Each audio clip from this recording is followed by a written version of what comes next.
Okay, you're probably wondering why you are looking at a toilet right now. Well, if you are looking at this video, it's probably because you are also looking at installing one of these lovely little toilets yourself. And I just thought, look, I'm not an expert. I am by no means an expert, but I am a little bit handy. So I've been doing a lot of renovations recently. And so one of the no, I'm lying. I haven't done any renovations recently, but I have in the past. I've done a fair bit of work. This is probably about the fifth toilet that I've installed in my life. So this is the Estilo PVC Cistern link that you can buy from Bunnings and no doubt some other places. But just in case it has a different name, because no doubt it probably will, this is the shape. It's got like this sort of half closed in S-strap down here, and it's got a very small 3.6 litre average flush cistern there. And this part, of course, is China, as they always are. This part up here, plastic. But yeah, I paid $97. I think that's the sort of standard price, around $100 here in Australia.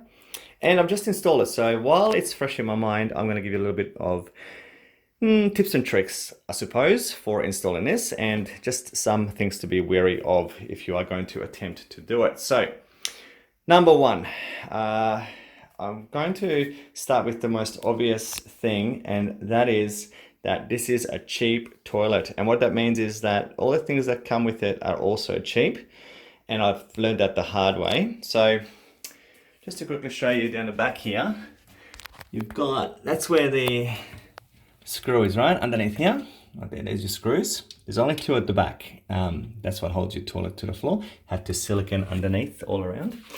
But when I tried to screw that in, of course, the screw that came with the toilet was very, very cheap.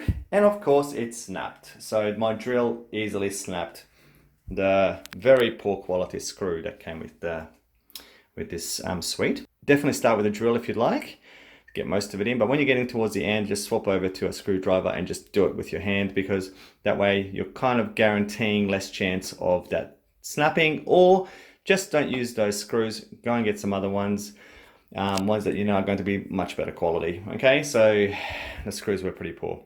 Okay, another one for everyone is, as you can see, I've made a little boo-boo. Can you see it?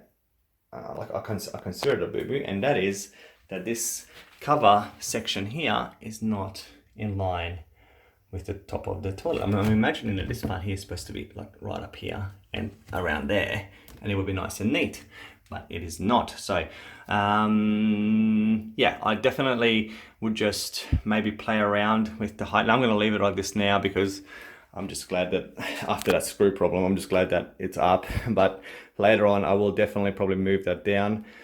Yeah, it's just a little thing, but that's very annoying. Okay, just a quick little tip if you've never installed a toilet before is make sure you have plenty of rags around, have some buckets around, because you will have water going everywhere. I mean, there's some from the old cistern, there was some water coming down out of that. When I took that off, when you unplug that, I mean, this has got an isolator here, but when you unplug that, or you unscrew that bit, it's going to be water coming out from there. When you're removing the bowl, it's going to have some water. That's the disgusting bit. So yeah, look, just be mindful that there's going to be some wetness around, so make sure you have plenty of rags around. Okay, one last thing is you will definitely need, unless it's a direct replacement for a very similar suite, your installation of that onto tile, you will need a tile bit, a tile diamond tip bit, or whatever they are. They're very expensive.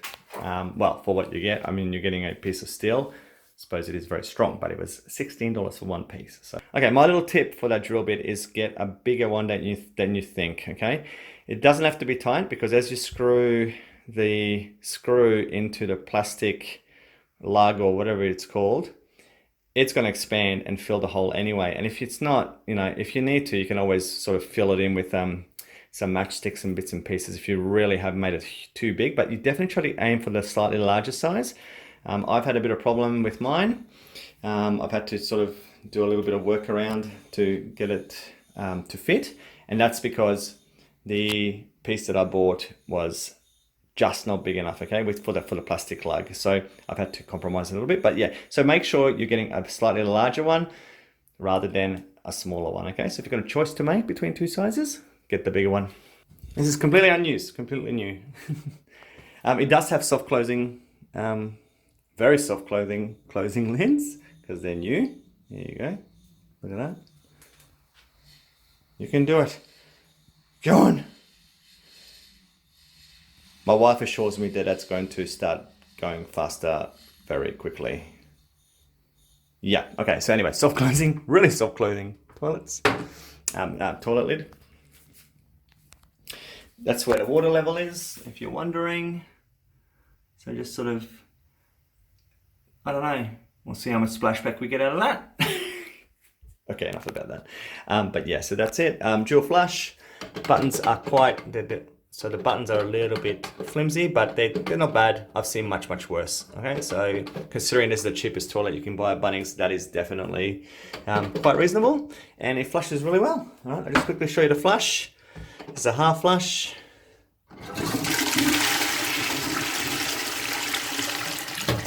There you go. Lovely. This sees a couple of little streams come out as it will fill the bowl. So it seems like a decent design. I'm going to do full flush now, don't want to waste the water. Apart from that, what else? Oh yes, you will need some silicone because those two screws at the back are definitely not enough, and it does say in the instructions that you need to silicone around the base.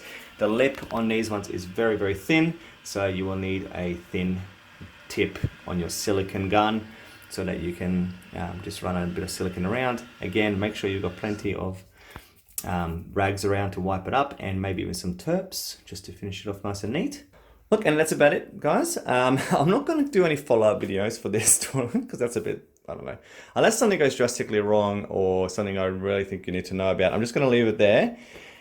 Any questions, comments, whatever, just please ask below. I'm not sure if I can help you. Like I said, I'm only an amateur renovator. I've only done a couple of these, but there you go. All right, everyone. Thanks. Ciao.